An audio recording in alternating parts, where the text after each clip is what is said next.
रेत मिलता है, इसका माफिया है, पुलिस का जेब में जाता है, पार्टी का फंड में जाता है, जो अभिषेक बनर्जी एंड अदर्स के अगेंस्ट कोल, काउ स्मगलिंग, सैंड माफिया, ये सब जो पहले एलिगेशन आया करेक्ट है। मैं तो बोलूँगा साथ में राइस मिल ओनर्स के ऊपर भी रेड होना चाहिए वेस्ट बंगाल में, क्योंकि 2017 से नोटबंदी के बाद से मैंने ही इनकम टैक्स के थ्रू वेस्ट बंगाल का हुगली, बर्धमान, बांकुड़ा, ये ट्राई जंक्शन का एरिया में कई कलेक्शन दे वांट एनर्की। और अभी परसों से वेस्ट बंगाल में और भी रेड्स ईडी का चल रहा है। जब सीएम ममता बनर्जी दिल्ली में टीम लेके और किन लोग डेड वोटर्स जो बताया जा रहा है इनको लेके घूम रही थी, तब वेस्ट बंगाल में ईडी और ईडी ने सैंड माफिया, कोल माफिया, इस सब के ऊपर रेड दग रहे थे। मेरा अपना डिस्ट्रिक्ट में लॉजिकल डिस्क्रिपेंसी को ख़त्म करो। Election commission block level, panchayat level में जाके हार्ड कॉपी जो है चिपका के लोकल लोगों का जो 1.36 करोड़ का नाम में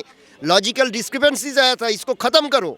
और 2 हफ्ते बाद फर्दर डेट लगा था, 10 दिन के अंदर ख़त्म करके रिप्लाई फाइल करने बोला था इलेक्शन कमीशन को। तो अभी वो पिटीशन कौन लोगों ने फाइल किया था? वो पिटीशन फाइल किया था तृणमूल कांग्रेस का 3 MP, Rajya Sabha MP Derek O'Brien जो leader of the house in Rajya Sabha है, साथ में दोला सेन, और लोकसभा MP महुआ मैत्रो जो बहुत वोकल है, सब जानती है। तो इन्होंने ये मामला फाइल करके जो ऑर्डर उनका पक्ष में ही हासिल करके गया। राकेश द्विवेदी जो है लैंडेड काउंसिल, उन्होंने इलेक्शन कमीशन को रिप्रेजेंट किए थे, लगभग हार ही गए थे। उसमें ये बात भी हुआ था कि आप लोगों ने जुडिशियल रिव्यू का जिक्र कर रहे हो। जुडिशियल रिव्यू अमेरिकन कॉन्स्टिट्यूशन से आया है, तो अमेरिका खुद जुडिशियल रिव्यू को फॉलो नहीं कर रहा है, वेनेजुएला का राष्ट्रपति को उठा ले रहा है, ग्रीनलैंड के ऊपर हाथ बढ़ा रहा है। तो आप अमेरिका को नकल कर रहे हो, जबकि अमेरिका खुद उसको नहीं मान रहे हैं। ये करते हुए आप लोगों ने लॉजिकल डिस्क्रिपेंसी के पक्ष में जाके जो है हमारे अगेंस्ट यानी कि ECI के अगेंस्ट नोटिस जारी कर रहे हो। तो उसका अभी प्रोसीड्योर ख़त्म नहीं हुआ। अभी वेस्ट बंगाल CM आके PIL फाइल करके एक तारीख से इसको टकरा के, उनका ही पार्टी के लोग पहले करके गए थे, इसको टकरा के नया पिटीशन करके के SIR का लिस्ट हमें नहीं चाहिए। पुराना तो पहले SIR का लिस्ट में ही लॉजिकल डिस्क्रिपेंसी के रिमूव करने के लिए आप बोल रहे थे, उसका ऑर्डर भी हो गया था सुप्रीम कोर्ट से ही। आप जो है आप कह रहे हो पुराना लिस्ट ही जारी रहेगा, साथ में हल्ला कर दिया। उनका एडवोकेट रहते हुए चीफ जस्टिस साहब ने भी बोला, अरे आपका एडवोकेट है सैम दीवान जी, आप आसाम को लेकर हल्ला कर रहे हो, इलेक्शन कमीशन को व्हाट्सएप कमीशन बोल रहे हो, प्लस जो है आपने माइक्रो ऑब्जर्वर्स को लेकर बोल रहे हो कि ये दूसरा स्टेट से BJP रूल्ड स्टेट से आके रखे हैं, तो वेस्ट बंगाल का जो रियल वोटर है इन लोग का नाम काटने जा रहे हैं। तो आपने जलपाईगुड़ी का सर्किट बेंच का नया भवन उद्घाटन के टाइम 17 जनवरी जो honourable chief justice of India justice Surya Kant ji और साथ में justice Dipankar Datta, justice Joymalya Bagchi, Calcutta high court का acting chief justice Sujoy Paul और ये लॉ मिनिस्टर यूनियन गवर्नमेंट का अर्जुन राम मेघवाल जी के सामने जो हल्ला बोल किए थे, सेम हल्ला बोल आप कोर्ट रूम के अंदर आके आज करके गए। तो इसके ऊपर रिप्लाई देने का टाइम जो है मंडे तक है, 9 तारीख। तो इतना शॉर्ट टाइम में थोड़ा ही ना ये डिस्क्रिपेंसी सब सॉल्व होगा। तो एक के बाद एक इन्होंने एब्यूज ऑफ जुडिशियल प्रोसेस, जब इंडियन जुडिशियरी के सामने pendency and backlog of cases इतना ज़्यादा है, हिमालयन प्रेशर है, तब ये कोर्ट का इनवैल्यूएबल टाइम्स वेस्ट करके इन्होंने क्या कर रहे हैं, जिसको अमेरिकन कॉन्स्टिट्यूशन में फिलिबस्टरिंग एंड जेरिमेंडरिंग बोलता है। यानी कि कोई बिल को अगर हराना है तो शोर मचाते रहो, चिल्ला मिल्ली करके टाइम खत्म करते रहो, ताकि सेशन खत्म हो जाएगा, बिल पास नहीं होगा। विपक्ष ऐसे करते हैं। तो इन्होंने चुनाव नहीं चाहती है, तो एक के बाद एक सेल्फ कॉन्ट्राडिक्टरी पिटीशन खुद फाइल कर रही है, या अपना ही पार्टी का दूसरा लोगों से डिफरेंट वॉइसेस में बातें कर रही है। और कोर्ट में आके कोई भी पिटीशन फाइल कर सकता है इंडिविजुअली, कुछ भी, कॉस्ट लगे ना लगे उनका कुछ नहीं आता है, गवर्नमेंट का फंड से दे देंगे, पार्टी का फंड से दे देंगे। ये करके जो इलेक्शन कमीशन का टाइम शेड्यूल फिक्स्ड है, मार्च 2026 से मई 2026 के अंदर वेस्ट बंगाल में स्टेट असेंबली इलेक्शन करवाना है, और 7 मई 2026 एट एनी कॉस्ट नया सरकार को शपथ लेना है, वो नहीं होने देना चाह रही है। तो प्रेसिडेंट रूल ही लगने वाला है, स्थिति जैसे है, क्योंकि चुनाव नहीं होगा और चुनाव का लोग जो इन्वॉल्व है इन लोगों ने ही तो करेंगे। इलेक्शन कमीशन क्लियर नहीं है, अभी लटका हुआ है, साथ में वेस्ट बंगाल गवर्नमेंट भी ईडी केस में लटका हुआ है। इनका रिप्लाई फाइल हो गया, रिप्लाई तो बड़े तगड़ा फाइल किया, हमने स्टडी कर लिया। मेंटेनेबिलिटी का इशू उठाया कि ईडी कोई इंडिविजुअल सिटीजन नहीं है, तो इनको रीट करने का आर्टिकल 32 में कैसे हक बनता है। रीट कोई इंडिविजुअल सिटीजन करेंगे स्टेट के अगेंस्ट, करेक्ट, ये गुड पॉइंट है। साथ में पैरेलल जो हियरिंग चल रहा है कलकत्ता हाई कोर्ट में और ये सुप्रीम कोर्ट में, दो रीट आर्टिकल 226 20 आर्टिकल 32, ये दोनों एक साथ कैसे चल सकता है।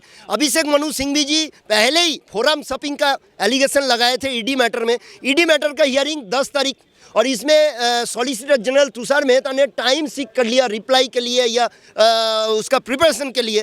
तो ये जो पूरा खेल चल रहा है, इधर से इलेक्शन कमीशन के अगेंस्ट एक के बाद एक बोफोर्स कैनॉन दागने जैसे दागते जा रहा है, पिटीशन पे पिटीशन। 19 जनवरी हियरिंग हुआ, 20, 21, 22 सब इलेक्शन कमीशन के अगेंस्ट ऑर्डर होते रहा। और इसमें इलेक्ट्रल रजिस्ट्रेशन रूल 4 to 13 इसका जिक्र करते हुए जस्टिस जयमल्ला बगची इलेक्शन कमीशन का लेग पुलिंग भी किया। करेक्ट, वो पॉइंट करेक्ट है कि हर बार एसआईआर अगर स्टार्ट होगा तो आपको नया रूल्स फ्रेम करना पड़ेगा, नया प्रोसीड्योर करना पड़ेगा। आपने अचानक कैसे वेस्ट बंगाल में without framing any rules for SIR special intensive revision आपने कैसे ये स्टार्ट कर दिया, वो सवाल उठा। प्लस ये जो रिप्रेजेंटेशन ऑफ पीपल्स एक्ट का सेक्शन 21 सबसेक्शन 3 के तहत ये वेस्ट बंगाल गवर्नमेंट का पक्ष में इन जो पहले जो एमपीज इनका पार्टी का ही जो महुआ मैत्रो बड़े फेमस है, फेमस इनफेमस सब भी है। साथ में Derek O'Brien leader of the Rajya Sabha Trinamool Congress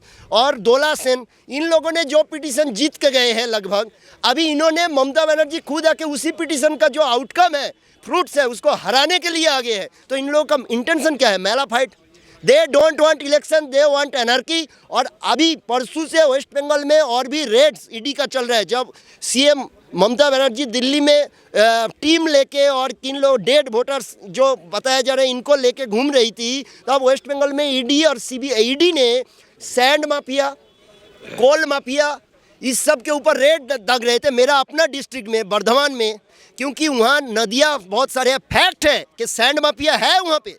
और जो बुदबुद एक पुलिस स्टेशन है, जो उसका जो एसएचओ वहाँ पे इंस्पेक्टर इंचार्ज बताया जाता है या ऑफिसर इंचार्ज बताया जाता है, तो वो बुदबुद पुलिस स्टेशन का जो इंचार्ज है मनोरंजन मंडल, इनका रेसिडेंस में भी आसानसोल में रेड हो गया ईडी का। ये हकीकत है कि सैंड माफिया जो नदी से बालू रेत मिलता है, इसका माफिया है, पुलिस का जेब में जाता है, पार्टी का फंड में जाता है।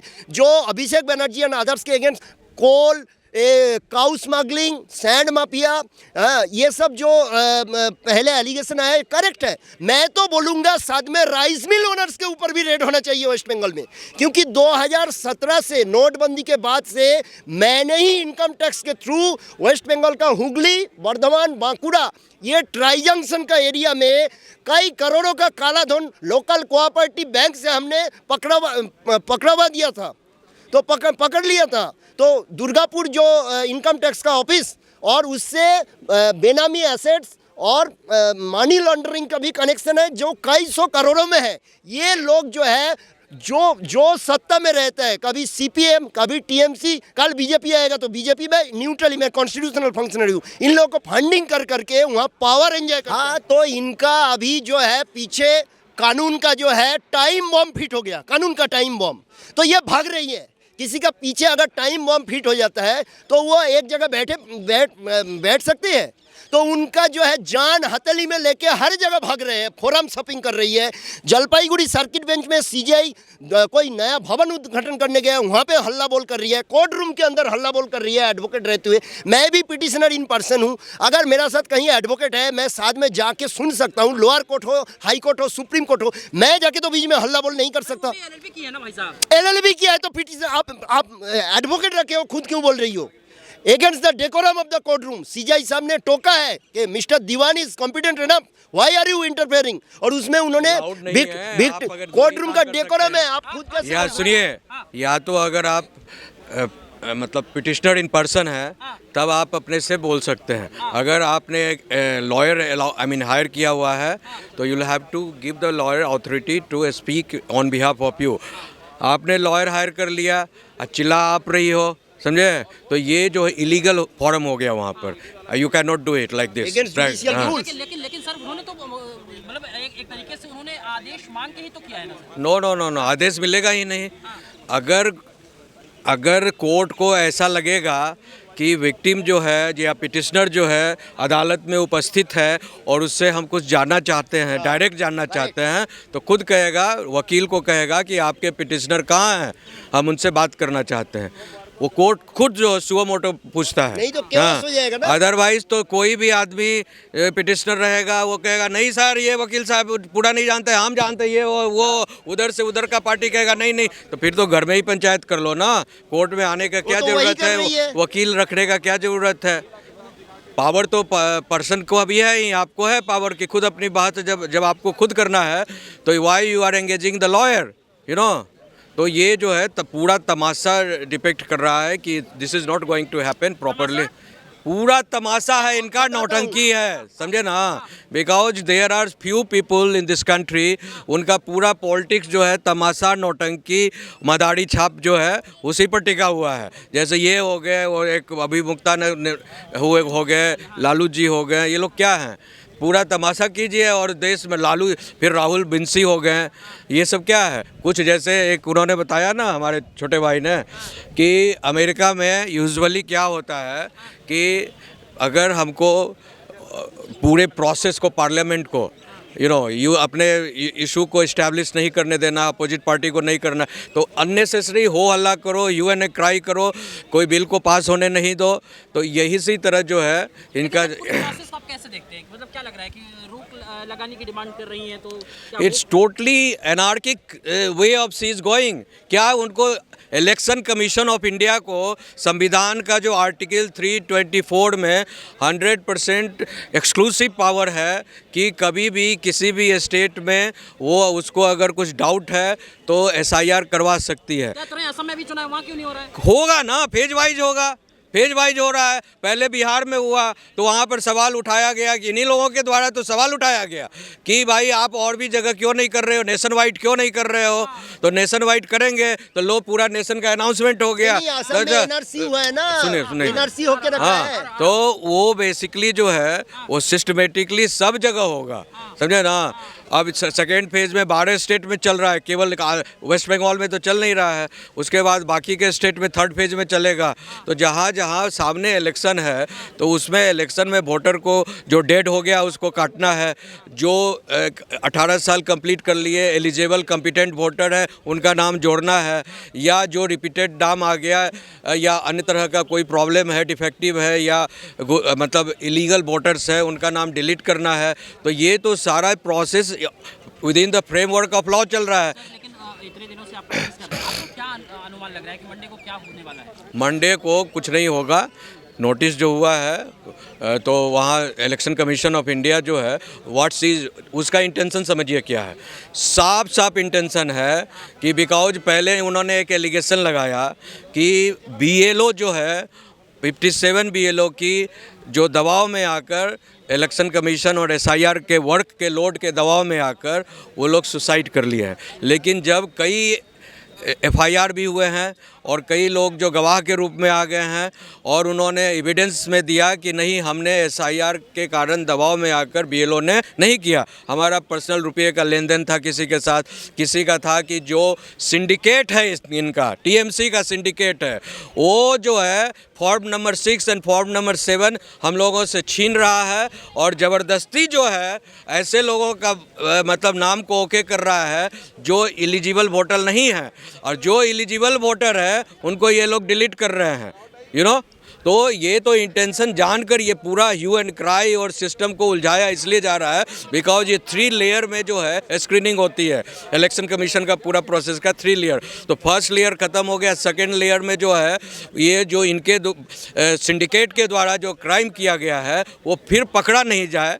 बिकॉज ये तो अभी कह रही है कि 75 लाख जो वोटर डिलीट हो चुका है, जबकि खुद इसके पहले कह चुकी हैं कि 1.5 करोड़ वोटर हमारा जो है डिलीट होने वाला है। तो भाई आपको कैसे मालूम कि 1.5 करोड़ वोटर डिलीट होने वाला है? It means you know very well कि 1.5-2 करोड़ लोग जो हैं हमने यहाँ पर छुपाकर बंगाल की कोख में रखे हुए हैं, इंट्रूडर्स को, घुसपैठियों को, और इनके जो वोट्स को बनाए हुए हैं इलीगली, उनके आधार कार्ड एंड वोटर्स कार्ड्स को बनाए हुए हैं। तो ऐसी परिस्थिति में हैं वो सी नोज वेरी वेल कि अगर री स्क्रीनिंग होती है 3 टीयर में स्क्रीनिंग होना है, तो ऐसी परिस्थिति में हमारे जो सिंडिकेट के द्वारा टीएमसी के सिंडिकेट के द्वारा जो गलत किया गया है वो पूरा जो है स्थिति खराब हो जाएगा।